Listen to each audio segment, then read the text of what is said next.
think we've seen it a few times this season, specifically recently, really, where we seem to be, I don't know what it is, we seem to be just forming this kind of passive block where we're no longer aggressive. You can still be deep and aggressive when the ball comes in within your vicinity, but we're not even doing that. We're letting the game drift a little bit. It's like we want the match to end quickly, and that could stem from being top of the league and wanting the league over. You know, maybe it's been a long way for that or something. But I think the big thing for me is it's not the plan.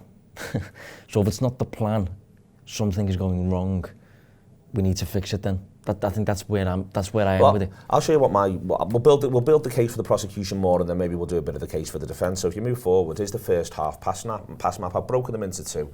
Red circles, the closer to red you are, the more on-ball value you provide. The bigger the circle is, the more you're on the ball, is the best way to look at it. It's just an average position, players move around, we know that. But that looks a lot like a Liverpool pass map. The West Ham one looks in a bit of disarray, but that Liverpool pass map looks like a Liverpool pass map. But there's something else in the map, Josh, which is each line denotes if you've made a minimum of 4 passes. The thicker the line, the more beyond 4 it goes. I think it's multiples of 4. So if you look, all those Liverpool players have got lines between them. There was 33 passing combinations of 4+ from Liverpool in the first half. In the first half, look at West Ham. There's not many. 1, 2, 3, 4, 5, 6, 7, 8.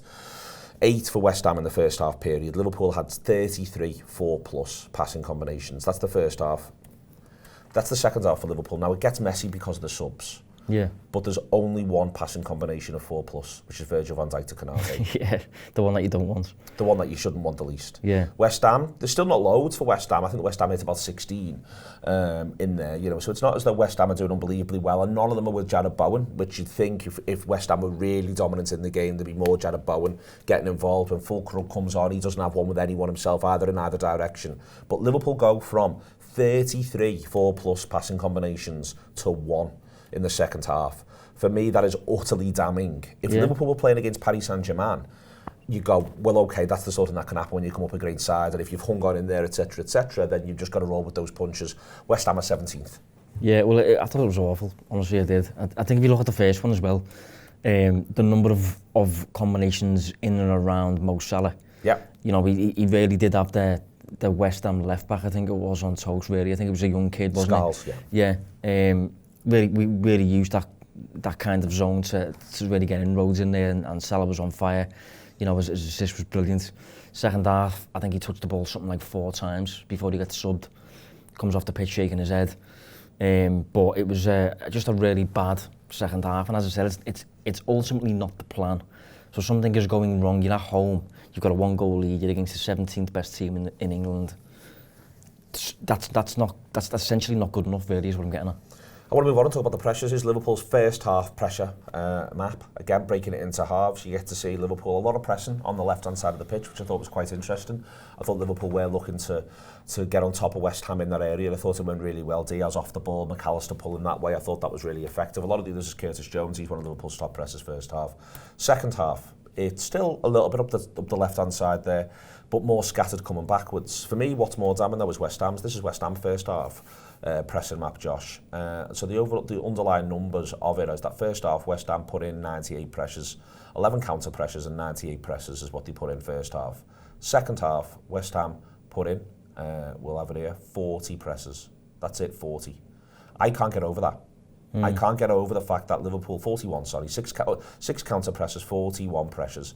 I can't get over the fact that West Ham, or more accurately Liverpool, can barely string passes together against a team that's putting in 41 pressures. Yeah. Now, unless this is some of the most phenomenal, and I think that Potter's a really good manager. I think he sees a game really well. I think you've seen him frustrate Liverpool before. So I think that this is a factor. But unless West Ham are blocking passing lanes like you've not seen in the entirety of your life, for Liverpool to not be able to make meaningful passes through the midfield means that something's gone wrong on Liverpool's side. They've only put 41 pressures together. They've only put in 6 counter pressures. We said at the top they barely won a tackle.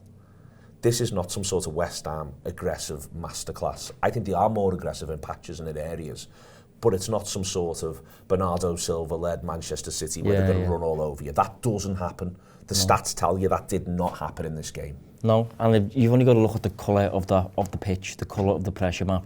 It's freezing cold. Yep. There's a reason it's blue. It's because the intensity wasn't upped, which is what you would usually see from a team. Say, for example, if you're facing a Bournemouth and a Bournemouth are coming back into the game, that pitch would be red. Yeah. You know. Did work you? Yeah, The oddest thing about what happens here for Liverpool is, at the time in the ground, I thought this, but you can never be sure. But then, in the aftermath, looking at these numbers, Liverpool weren't worked. No. The oddest thing is Liverpool act like a team who've been worked, and they have not been worked at any point by this West Ham side. Yeah. That's not to say that there aren't West Ham players who play well. Kudus plays well, Paquetá plays well, Kilman plays well. You know, there's three through the spine of the team who play well. That's not my argument here. I'm not saying West Ham were terrible, but Liverpool somehow managed to be far worse. West Ham play quite well in patches, and a few players play really well. But it's that Liverpool almost act as though a team who were being pressed, and I want to use the word pressured, to within an inch of their lives.